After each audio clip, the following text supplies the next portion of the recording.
Good morning students. आज हम लोग दूसरा एक्सपेरिमेंट करने जा रहे हैं, that is total leucocyte count. It is also called as WBC count, 12 mlt, subject OA. Now what is leukocyte? The leukocyte, leuko means white, cyte means cell, that is white cell. These cells are present in blood, therefore it is called as white blood cells. हम जानते हैं कि sales बनने का जो अमल होता है, जो प्रोसेस होता है, वो बोन मैरो में होता है। तो ये प्रोसेस जो बोन मैरो में होता है, तमाम सेल्स के बनने का अलग अलग प्रोसेस होता है। WBC सेल्स जहां तैयार होते हैं, ल्यूकोसाइट सेल जहां तैयार होते हैं, उस हिस्से को हम ल्यूकोपायोसिस कहते हैं। उस प्रोसेस को ल्यूकोपायोसिस, पायोसिस कहते हैं फॉर्मेशन, तैयार होना, बनना, तो ल्यूकोपायोसिस।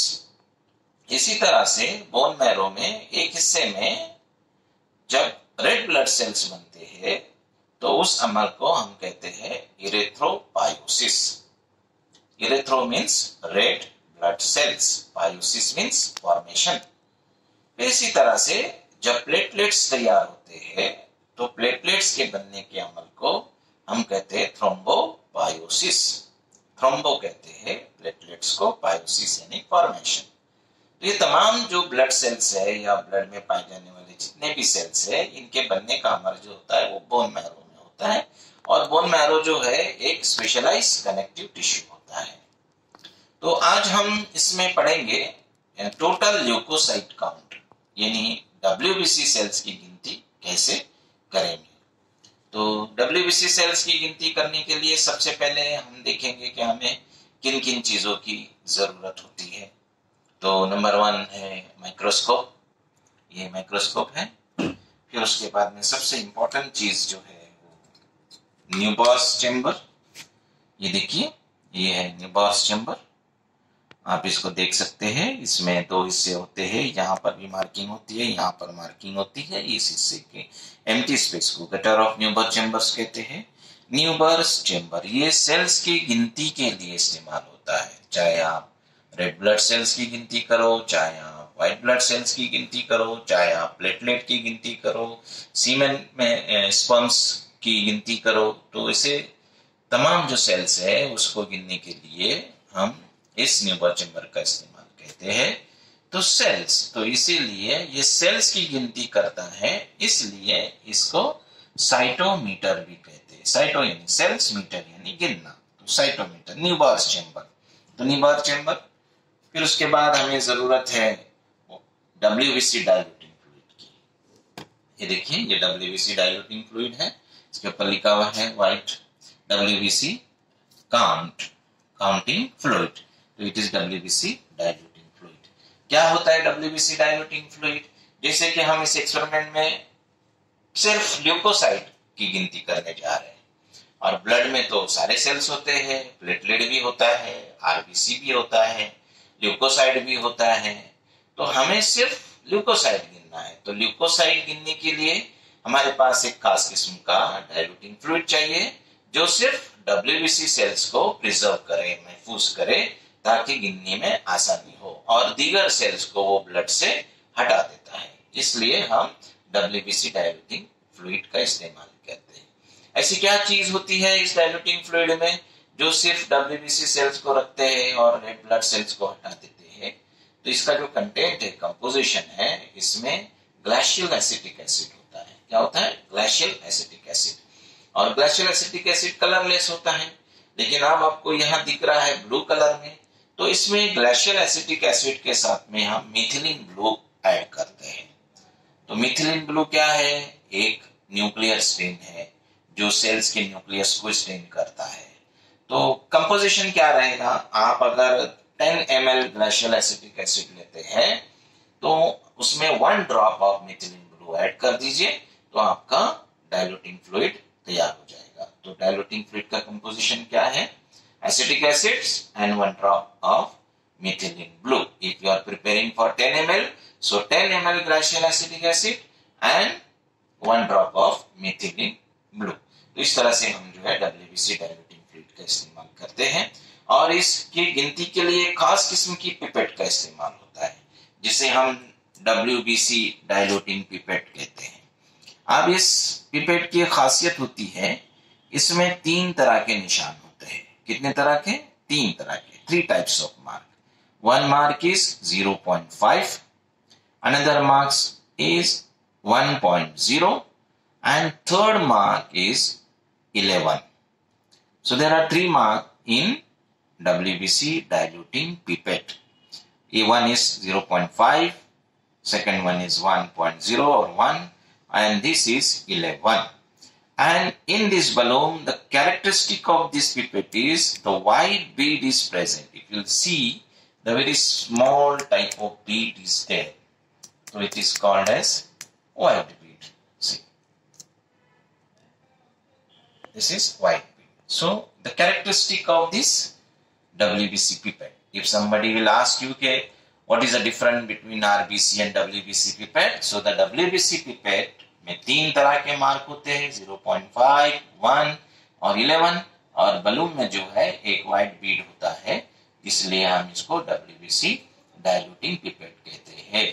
इसका इस्तेमाल ल्यूकोसाइट की गिनती के लिए इस्तेमाल होता है। फिर हमें जरूरत है एंटीसेप्टिक की, कॉटन की, ब्लड हासिल करने के लिए, फिंगर प्रिक करने के लिए हमको जो है करते हैं। अभी देखिए हम स्टार्ट करते हैं पहले प्रिंसिपल से कि what is basic principle of this experiment. जब हम ब्लड को डाइल्यूटिंग पिपेट में लेते हैं 0.5 के निशान तक, फिर उसको जो है हम 11 के मार्क तक डाइल्यूट करते हैं डाइल्यूटिंग फ्लूइड के साथ में।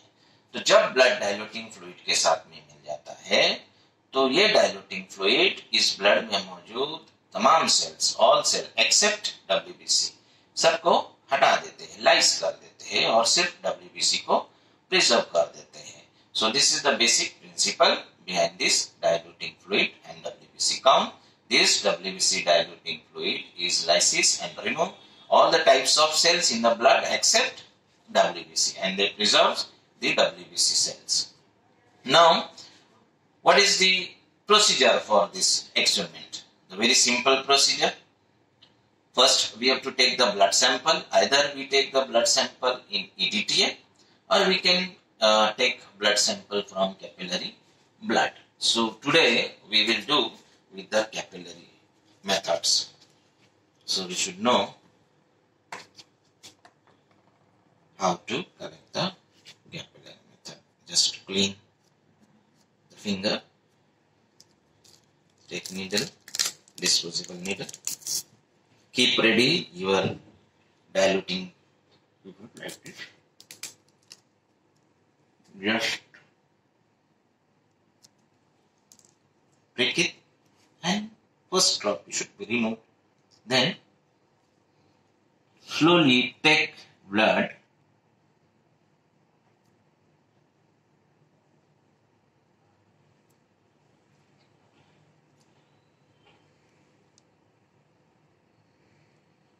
up to 0.5. If it is excess, then we will remove with the help of cottons and take up to 0.5. Okay. Then after taking the 0.5 mark, we will dilute it with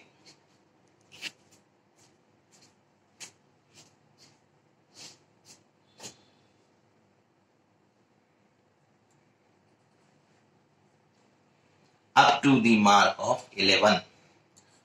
Remember, there should not be any air bubble. Now you see the blood is here and the diluting fluid is mixing. Now we rotate this pipette in these conditions. So the blood and diluting fluid will be mixed properly.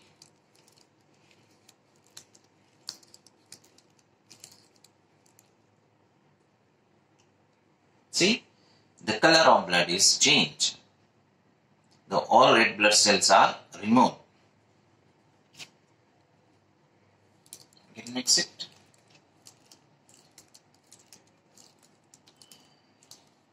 when we mix this, so this bead will rotate inside this balloon and they mix the all content of blood and diluting fluid.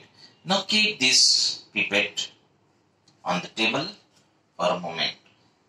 Now please ready with the Neubauer chambers for the loading. So how we will load it? First you clean the Neubauer chambers properly.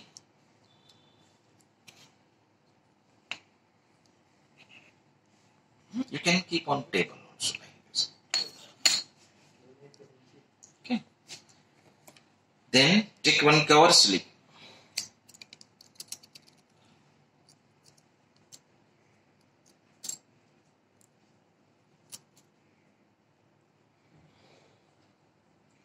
Put the cover slip on one mark.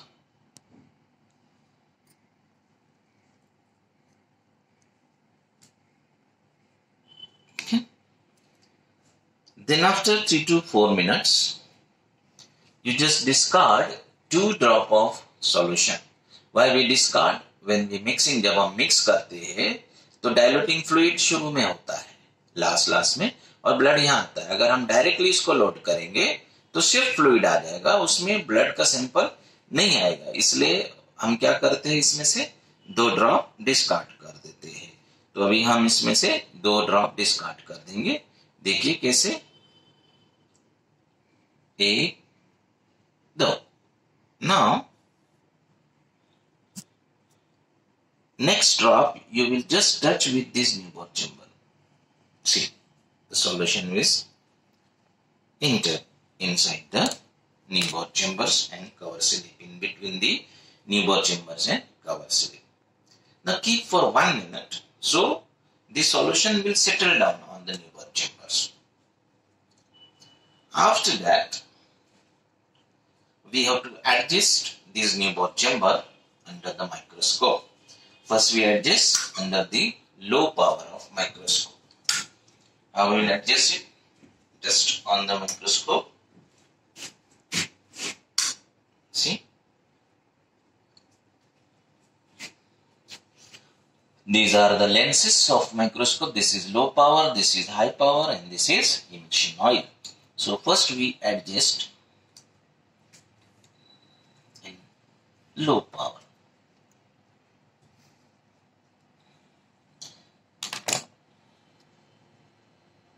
We adjust the different square and chambers which is used for WBC count. Just make some slightly contrast.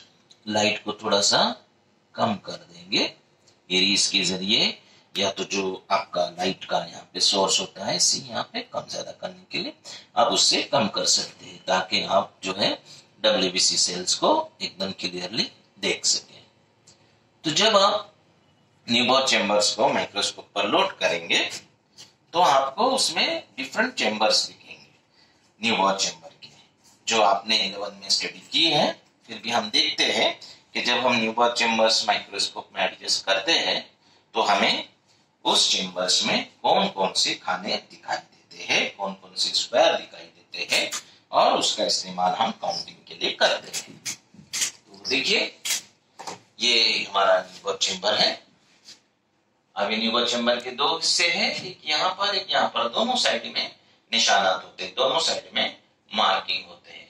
अब इस marking को देखिए, अगर जब low power में हम लगाते हैं तो लो पावर में हमको इस तरह से न्यूबॉर चेम्बर का पूरा डायग्राम दिखाई देता है.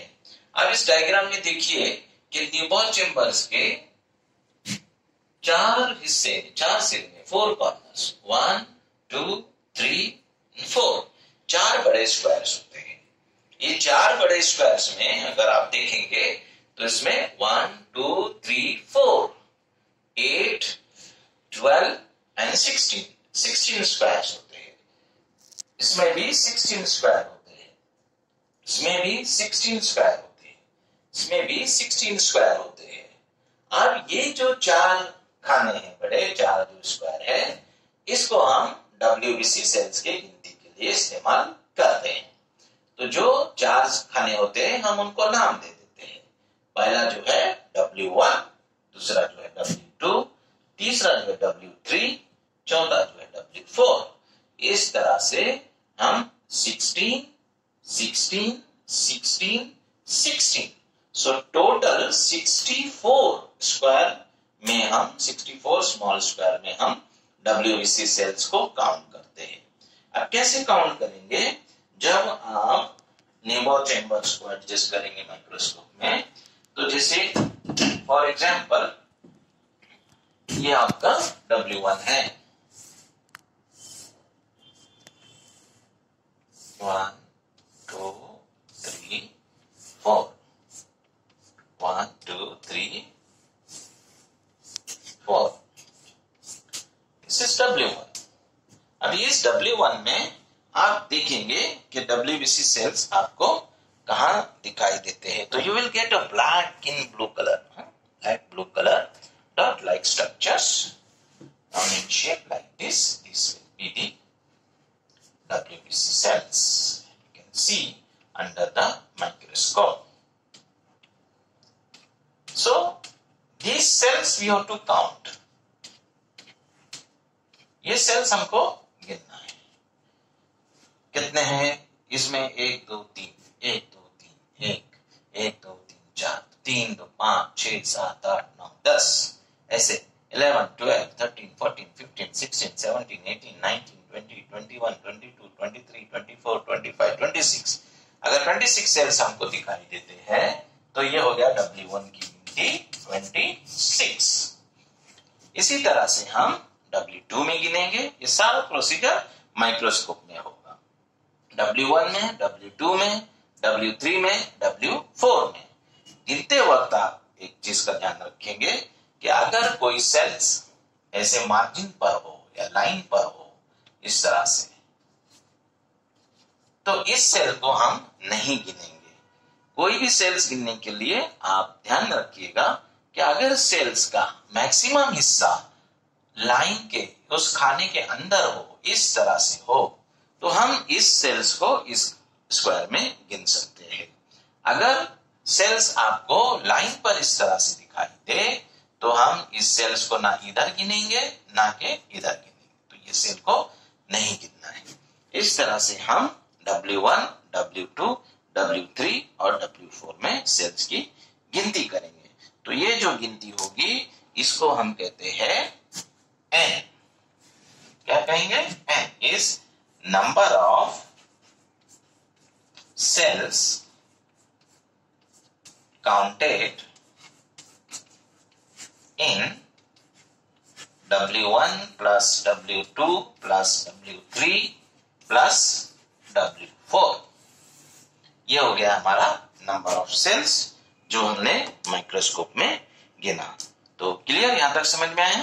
प्रोसीजर क्या है? सबसे पहले हम फिंगर को डिसइंफेक्ट करेंगे या EDTA ब्लड लेंगे, फिर उसमें हम 0.5 के निशान तक ब्लड लेंगे, फिर उसको 11 के मार्क तक हम डाइल्यूट करेंगे WBC डाइल्यूटिंग फ्लूइड के साथ, उसे अच्छी तरह मिक्स करेंगे और मिक्स करने के बाद में 2 ड्रॉप हम डिस्कार्ड करेंगे। डिस्कार्ड करने के बाद हम उसे न्यूबोर चेंबर पर लोड करेंगे। लोड करने के बाद में न्यूबोर चेंबर को 1 मिनट सेटल होने देंगे और उसके बाद उसको हम माइक्रोस्कोप में एडजस्ट करेंगे। माइक्रोस्कोप में एडजस्ट करने के बाद में हम इस तरह से जो सेल्स है W1, W2, W3, W4 में हम उस सेल्स की गिनती करेंगे और गिनती करने का ये तरीका आपको बताया है। तो ये हो गया काउंटिंग। अब आगे देखते हैं, काउंटिंग होने के बाद में हमको WBC कितना है ब्लड में उसका कैलकुलेशन करना है। तो अब कैलकुलेशन हम कैसे करेंगे? देखिए क्या फॉर्मूला होता है। पहले हम फॉर्मूला लिखेंगे।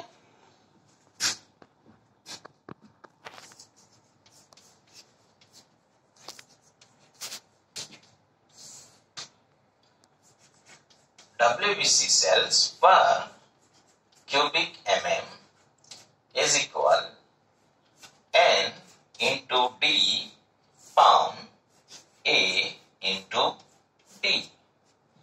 Now what is N? अभी हमने बताया आपको N is equal number of cells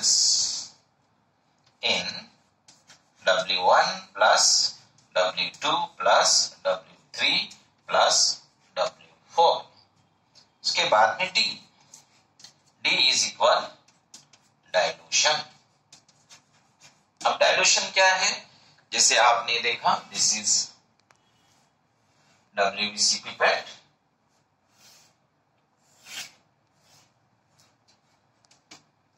one two three four five 6 7 8 9 10 1 and this will be 11। यहाँ पे 0.5 ब्लड लिया, उसको 1 तक डाइल्यूट किया, ये डबल हो गया, फिर उसको हमने 11 तक डाइल्यूट किया। ये जो डाइल्यूशन है इस पिपेट में इट इज 1:21। कितना होता है 1:21 1:21 डाइल्यूशन हुआ। तो ये इस तरह से डाइल्यूशन हो गया। देखिए यहाँ तक ब्लड लिया आपने, फिर उसको यहाँ डाइल्यूट किए, फिर ये पूरा इतने हिस्से में हमने मिक्स करके डाइल्यूट किए। तो ये पूरा जो डाइल्यूशन है WBC डाइल्यूटिंग फ्लूइड के साथ में इट कम्स 1:21। तो डाइल्यूशन हो गया 1:21। नाउ फिर उसके बाद में नेक्स्ट कॉलम जो है वो है M, A। Now what is A? A means area counted. A is equal area counted। अब एरिया काउंटेड क्या है, न्यूबॉर चेंबर्स में आते हैं। देखिए न्यूबॉर चेंबर्स में कितने स्क्वायर्स होते हैं WBC के गिनने के लिए 4। कौन कौन से, W1 W2 W3 W4। कितने एरिया हो गए 1 2 3 4। कौन से, W1 W2 W3 W4, यानी 4 एरिया हो गया। 4 जगह हमने गिने, तो एरिया काउंटेड इज 4। कितना हो गया 4।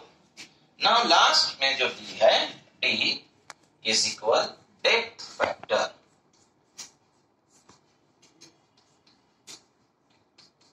जो न्यूबॉर चेंबर्स की कवर स्लिप की जो डेप्थ होती है, जो काउंटिंग में इस्तेमाल करते हैं न्यूबॉर चेंबर में, तो उसको हम कहते हैं डेप्थ फैक्टर्स। तो न्यूबॉर चेंबर का जो डेप्थ फैक्टर होता है सबके लिए, चाहे वो RBC की आप गिनती करो चाहे WBC की गिनती करो, तो डेप्थ फैक्टर इज कॉमन। तो इज 1/10, दैट इज 0.1। आप चाहे 1/10 लिखिए या उसको 0.1 लिखिए। तो ये हो गया डेप्थ फैक्टर। तो ये हो गया कैलकुलेशन। अब हम आएंगे कि पेशेंट्स का कितना WBC काउंट है, वो कैसे गिनेंगे। आप देखिए फॉर्मूला फिर से, WBC sales per cubic mm बराबर N into D by A into B। Now for example, अभी हमने W1 में गिनती किए, चलो W1 में फॉर एग्जांपल हमारे सेल्स की गिनती हुई 26। W2 में हमने गिनती किए, उसकी सेल्स की गिनती हो गई 24। W3 में हमने गिनती किए, सेल्स की गिनती हो गई 20। W4 में गिनती किए 25। अब इसके हम टोटल करेंगे 6 4 10 5 15 1 3 5 7 9। कितना हो गया 95। तो n कितना हो गया, n is equal 95 into D dilution. Dilution कितना है 1:21। लेकिन आप फिगर राउंड अप करने के लिए इसको 20 लिखते हैं, तो डाइल्यूशन हो गया 20। अब आइए एरिया काउंटेड। एरिया काउंटेड कितना हो गया, area counted 4। W1 W2 W3 W4 4। अब उसके बाद में डेल फैक्टर पर आइए। डेल फैक्टर जो है आपका 1/10। अब देखिए, अब इसको हम शॉर्ट करेंगे। 4 1 is 4 4 5 is 20। तो अब देखिए कितना हो गया ये 95 into 5। ठीक है, अब 1/10 इसको हम ऊपर लेंगे तो ये हो जाएगा 10। तो 10 में क्या आ गया 95 इंटू 50। अब इसको हम कैलकुलेट करेंगे। 5 0 उतार दीजिए, 5 5 25 2 45 एंड 47। आपका WBC सेल्स आ गया 4750 सेल्स पर क्यूबिक एम। समझ में आया? So simple. पहले फॉर्मूला लिखे हमने n into d divided by a into d. n is number of cells in W1 W2 plus W3 W4. d is equal dilution, that is 1:20 or 21. a is area counted, that is 4, and d is depth factor, that is 1/10 or 0.1. Now we just put up the value. जब microscope में count किया हमने W1 में जितने sales मिले हमको वो हमने एडजस्ट करके काउंट किए, W2 में किए, W3 में किए, W4 में किए। तो ये सब गिनती के बाद में जब हमने फॉर्मूला पर अप्लाई किया तो n into d divided by a into d is equal, n is 95 तो यहाँ से आया, और into 20 dilution 20, area counted 4, depth factor 1/10 is equal 95। फिर हमने शॉर्ट किया इसको 4, 5 is 25 एंड जब ये 1/10 यहाँ आ जाएगा तो it will comes 10। तो ये हो गया 50, 95 into 50 is equal 4750। तो इन शॉर्ट जो फॉर्मूला अगर आप कैलकुलेट करें यहाँ पर तो ये इस तरह से भी होगा n into 50। ये 50 कैसे आए? ये 50 आया ये इधर से तो जितना भी आपका WBC काउंट आएगा W1 W2 W3 W4 में उसको आप 50 से मल्टीप्लाई करेंगे तो आपका काउंट आ जाएगा total leucocyte count. This is the procedure. Now अब ये काउंट आ गया 4750 sales per cubic M. But ये नॉर्मल है या एबनॉर्मल है? तो पहले हम रेफरेंस वैल्यू देखते हैं। रेफरेंस वैल्यू जो WBC सेल्स का होता है वो हर बुक्स में अलग अलग, मेडिकल्स की जितने सारी बुक्स होती है उसमें हर ऑथर्स के अपने एक रेफरेंस वैल्यूज में थोड़ा बहुत फ्लक्चुएशंस होता है, बट मोस्टली जो नॉर्मल वैल्यू कंसीडर करते हैं it is started from 4000 to 10,000 cells per cubic M. आप कुछ बुक देखोगे तो उसमें 4500 से लेके 11,000 सेल्स पर क्यूबिक एम लिखा हुआ है, but normally recently the values are using 4000 to 10,000 cells per cubic M. तो ये हो गया वो WBC काउंट। जो रिजल्ट्स रहेगा, जो काउंट आप सेल में करोगे न्यूबॉर चेम्बर्स की मदद से W1 W2 W3 W4, तो आप उसको यहाँ पर पुटअप करेंगे और जो रिजल्ट आएगा आपका वो रिजल्ट रहेगा। तो अगर हम इसको कंसिडर करते हैं तो WBC का जो रिजल्ट आता है WBC count, that is total leucocyte count of a given blood sample is 4750। तो अभी 4000 से 10,000 नॉर्मल वैल्यूज है, रेफरेंस वैल्यूज है, तो ये पेशेंट नॉर्मल है। WBC सेल्स जब अपने नॉर्मल कंडीशन से बढ़ जाते हैं, नॉर्मल वैल्यूज से बढ़ जाते हैं, तो the condition is called as leucocytosis. क्या कहेंगे उसको? Leukocytosis. So leukocytosis is a condition in which the WBC cells will increase from its normal values. So that is leukocytosis. जब WBC cells अपने normal values से और reference values से कम हो जाते हैं तो उन्हें हम कहते हैं ल्यूकोपीनिया। ऑलवेज याद रखिए, साइटोसिस बढ़ जाना, पीनिया कम होना। तो ल्यूकोपीनिया मीन्स WBC सेल्स का नॉर्मल वैल्यू से कम हो जाना, यानी 4000 है तो 4000 से कम हो जाना। उसके बाद में एक कंडीशन है ल्यूकेमिया। ल्यूकेमिया ब्लड कैंसर जैसी कंडीशंस होती है, तो इसमें WBC सेल्स बहुत बढ़ जाते हैं, मोर देन 60,000 50,000 या उससे ज्यादा 1 लाख से या उससे भी ज्यादा होते, तो ये ल्यूकेमिया की कंडीशन होती है। तो ये 3 कंडीशन है, what is leukocytosis, what is leukopenia, and what is leukemia. Leukocytosis, the condition in which WBC cells will increase. Leukopenia is a condition in which the WBC cells will decrease from its normal values. And leukemia, I already discussed what is the leukemia. Now, what are the conditions in which the WBC cells will increase? ऐसे कौन से हालत होते हैं जिसमें WBC cells बढ़ जाते हैं? तो number 1 is bacterial infection, parasitic infection, traumatic conditions, fever, है ना, ये सारे जो है ऐसे कंडीशंस होते हैं जिसमें WBC सेल्स बढ़ जाते हैं. तो कौन कौन से कंडीशन है? बैक्टीरियल इन्फेक्शन में बढ़ जाते हैं, वायरल इन्फेक्शन में sometimes it will increase, septicaemia में वो बढ़ जाते हैं, पैरासाइटिक इन्फेक्शन में वो बढ़ जाते हैं, ये ऐसे जो है एलर्जिक कंडीशंस में बढ़ जाते हैं, ट्रॉमा जैसी हालत है तो उसमें बढ़ जाते हैं. कहाँ पस आपके बॉडी में हो गया है तो पायोजेनिक इन्फेक्शन अगर है तो उसमें आप WBC सेल्स बढ़ जाते हैं. WBC सेल्स अगर बोन मैरो में भी खराबी है तो सेल्स ज्यादा जब बोन मैरो बनाने लगेगा तो ऐसी हालत में भी जो है WBC सेल्स बढ़ जाते हैं. उसके बाद ल्यूकोपीनिया. तो ल्यूकोपीनिया क्या है? ल्यूकोपीनिया एक ऐसी कंडीशन है जिसमें WBC सेल्स अपने नॉर्मल कंडीशन से कम हो जाते हैं. तो क्यों कम हो जाते हैं? The best is enteric fever. Enteric fever में है तो उसमें WBC सेल्स कम हो जाते हैं.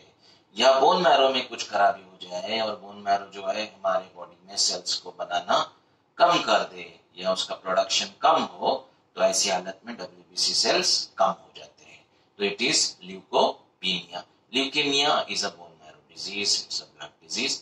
तो अगर बोन मैरो डेफिशिएंसी है, बोन मैरो डिसऑर्डर्स है तो उसमें इस तरह के कंडीशंस होते हैं.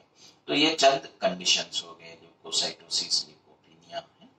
तो ये this is all about leucocytosis. So clinical significance. What is a clinical significance? इसकी क्या अहमियत है? ये टेस्ट हम क्यों करते हैं? ये टेस्ट से जैसे हमने पता लगाया कि हम WBC सेल्स काउंट करते हैं. क्यों काउंट करते हैं? कि हम ल्यूकोसाइटोसिस है क्या मालूम करें, हम ल्यूकोपीनिया है क्या मालूम करें, और हम ल्यूकेमिया जैसी कंडीशन है तो उसको हम मालूम कर सके. So this is all about leukocytosis.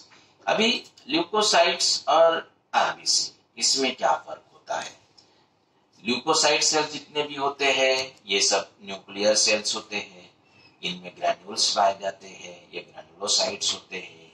Sometimes they are granulocytes. Two types of WBC cells in white blood cell, granulocytes and agranulocyte. So these two things we will discuss in differential count experiment. So first you just remember कि आप इतना याद रखिए कि WBC cells में जो है nucleus मौजूद होता है, न्यूक्लियस प्रेजेंट होता है, और RBC में जो है वो न्यूक्लियस मौजूद नहीं होता है. WBC सेल्स की जो साइज है वो बड़ी होती है और RBC की जो साइज होती है वो छोटी होती है. RBC में हीमोग्लोबिन पाया जाता है पर WBC में हीमोग्लोबिन पाया नहीं जाता है. तो RBC की साइज भी छोटी होती है, WBC की साइज बड़ी होती है. WBC में न्यूक्लियस होता है, RBC में न्यूक्लियस नहीं होता है. तो ये सब चीजें जो है ये डिफरेंस रखती है RBC और WBC में. So this is all about total leukocyte count. Some questions will be repeatedly asked. ऐसे revisions में questions पूछते हैं कि what is WBC, what is leukocyte, you know, how the leukocyte formation takes place, where the leukocyte cells formation takes place, you know, what is leukopyosis, what is leukopenia, what is leukocytosis, what are the conditions in which the leukocytes will increase, what is the diluting fluid used for WBC counting, so what is the composition of WBC diluting fluid. तो इस तरह के जो questions है ये पूछे जाते हैं. नॉर्मल वैल्यूज आपको याद रहना चाहिए. What is the normal value of WBC, because ये रूटीन चीजें हैं, ये रूटीन इस्तेमाल में आने वाली चीजें हैं, तो आपको इसका बारे में याद होना चाहिए. So this is all about WBC count. So I just repeat the procedure के प्रोसीजर के लिए क्या है, आप फिंगर को क्लीन कीजिए, उसको प्रिक कीजिए या ईटीटी ब्लड सैंपल लीजिए, फिर WBC डाइल्यूटिंग पिपेट के साथ 0.5 के निशान तक ब्लड ले लीजिए, फिर उसको 1 और 11 के मार्क तक डाइल्यूट कीजिए, उसको मिक्स कीजिए, मिक्स करने के बाद उसे थोड़ी देर रख लीजिए, फिर उसके बाद उससे 2 कतरा डिस्कार्ड कर दीजिए, 2 ड्रॉप डिस्कार्ड कर दीजिए ताकि हम एग्जैक्ट फ्लूइड लोड कर सके। फिर हम उसे न्यूबोर चेम्बर पर लोड करेंगे। लोड करने का प्रोसीजर आपको बताया कि आप न्यूबोर चेम्बर लीजिए, उसको क्लीन कीजिए, कवर स्लिप रखिए और बिल्कुल ये साइड से ही ड्रॉप को आप टच कर दीजिए तो ये पूरा फ्लूइड आपके यहाँ पर चले जाएगा और फिर उसको आप न्यूबोर चेम्बर को आप माइक्रोस्कोप में लोड कर दीजिए और लोड करने के बाद उसे आप लो पावर में एडजस्ट कीजिए। आप अगर लो पावर में उसको विजिबल कर सकते हैं, काउंटिंग के लिए आपको कंफर्टेबल है तो आप उसे लो पावर में गिन सकते हैं, otherwise you can count in high power. Okay, so this is all about WBC count. तो देखिए, आपने प्रोसीजर देखा, आपने सारे स्टेप्स देखिए। अगर आप करीब में किसी लेबोरेटरी में हैं या लेबोरेटरी के पास है तो आप इस एक्सपेरिमेंट को रिपीट करते रहिए ताकि आपको इसकी प्रैक्टिस हो।